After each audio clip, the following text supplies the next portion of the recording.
द्वारा आपको इतिहास बताता है और आपको खुद ही पता नहीं है कि हमारा इतिहास है क्या। इसलिए इस चीज को बार बार आपको समझने की जरूरत है। तथागत बुद्ध ने आज जो वर्तमान में इतनी विसंगति क्यों हो रही है, उस तथागत बुद्ध का एक प्रसंग कहूंगा। एक गांव में गए थे तथागत। उस गांव के लोगों ने कहा हमारे गांव में बहुत ज्यादा गरीबी है, दरिद्रता है भारत के जैसे। तो उस गांव के लोगों को जब एक एक करके तथागत ने बुलाया तो सभी लोग एक दूसरे की आलोचना करते थे। सब एक दूसरे को नीचा दिखाने की कोशिश कर रहे थे। ये छोटा है, ये बड़ा है, अमुक है, जैसे आज वर्तमान में हो रहा है। तो तथागत ने कहा सभी लोगों को अपने अपने घर से गेंद लेकर के आओ और उस गेंद पर अपना अपना नाम लिखो।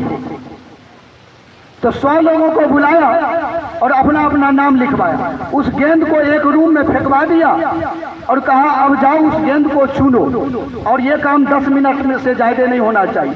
सभी लोग गए, अफरा तफरी करने लगे। 10 मिनट में कोई आदमी गेंद को नहीं ले सका अपना गेंद। फिर तथागत ने बुलाया सभी को, क्या तुम लोग अपना अपना गेंद ढूंढ पाए? कहा नहीं। कहा अब तुम जाओ, जिसके हाथ में जो गेंद मिले उस पर जिसका नाम लिखा रहे ना वो तुम उसको दे देना। फिर ऐसा ही किया और 5 मिनट में सभी लोगों ने गेंद एक दूसरे के हाथ में चला गया। उस पर तथागत बुद्ध ने कहा इससे तुमने कुछ शिक्षा प्राप्त किया? कहा नहीं।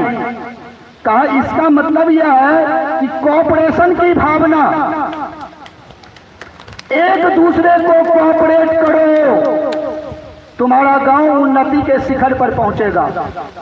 और इसी तरह से भारत में यह समझिए, एक दूसरे को जब आप कोऑपरेट करेंगे, सारे भेदभाव से ऊपर उठ कर करके तब पुनः भारत विश्व गुरु होगा। सिकंदर एशिया के 5% भूभाग को जीता था। उस सिकंदर को कहा जाता है विश्व विजेता। तथागत बुद्ध के विचार पूरी एशिया फैल गया। क्या चीन, क्या जापान, उत्तर कोरिया, दक्षिण कोरिया, भूटान, श्रीलंका, कहां कहां नहीं पहुंच गया। सिकंदर विश्व गुरु हो सकता है तो तथागत बुद्ध कैसे विश्व गुरु नहीं हो सकते हैं?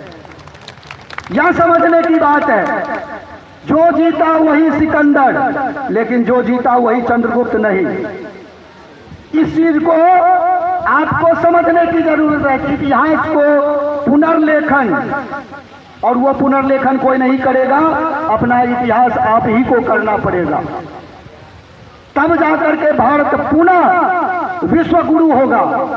कोई भी महापुरुष दुनिया में बना है ना, वह महापुरुष समझ लीजिए भय और प्रेम, ये 2 शब्द को समझना जरूरी है। भय शब्द जिसने मुक्त हो गया वह महापुरुष बन जाएगा। भय शब्द क्या है? जब आप जन्म लेते हैं ना, एक बच्चा जन्म लेता है, उसी समय से भय पैदा किया जाता है बच्चा में, और मरते दम तक उसके में भय जो है ना वो हटता नहीं है। कैसे भय सो समझिए। भय 2 तरह का होता है। एक भय होता है नेचुरल भय, जैसे एक शेर आपके सामने आ जाता है और आप भयभीत हो जाते हैं क्योंकि वह शेर आपको खा जाएगा। यह स्वाभाविक भय है, ये है स्वाभाविक भय। और दूसरा भय आर्टिफिशियल भय। वो आर्टिफिशियल भय आप पर धीरे धीरे करके आरोपित किया गया। एक बूढ़ा सन्यासी था, उसके पास में एक युवा सन्यासी आया। कहा बाबा निर्वाण प्राप्ति के साधन बताएं। वह बूढ़ा सन्यासी ने कहा भय मुक्त हो जाओ। थोड़ी देर में सिंह की गर्जना सुनाई दिया। युवा सन्यासी थर थर करने लगा।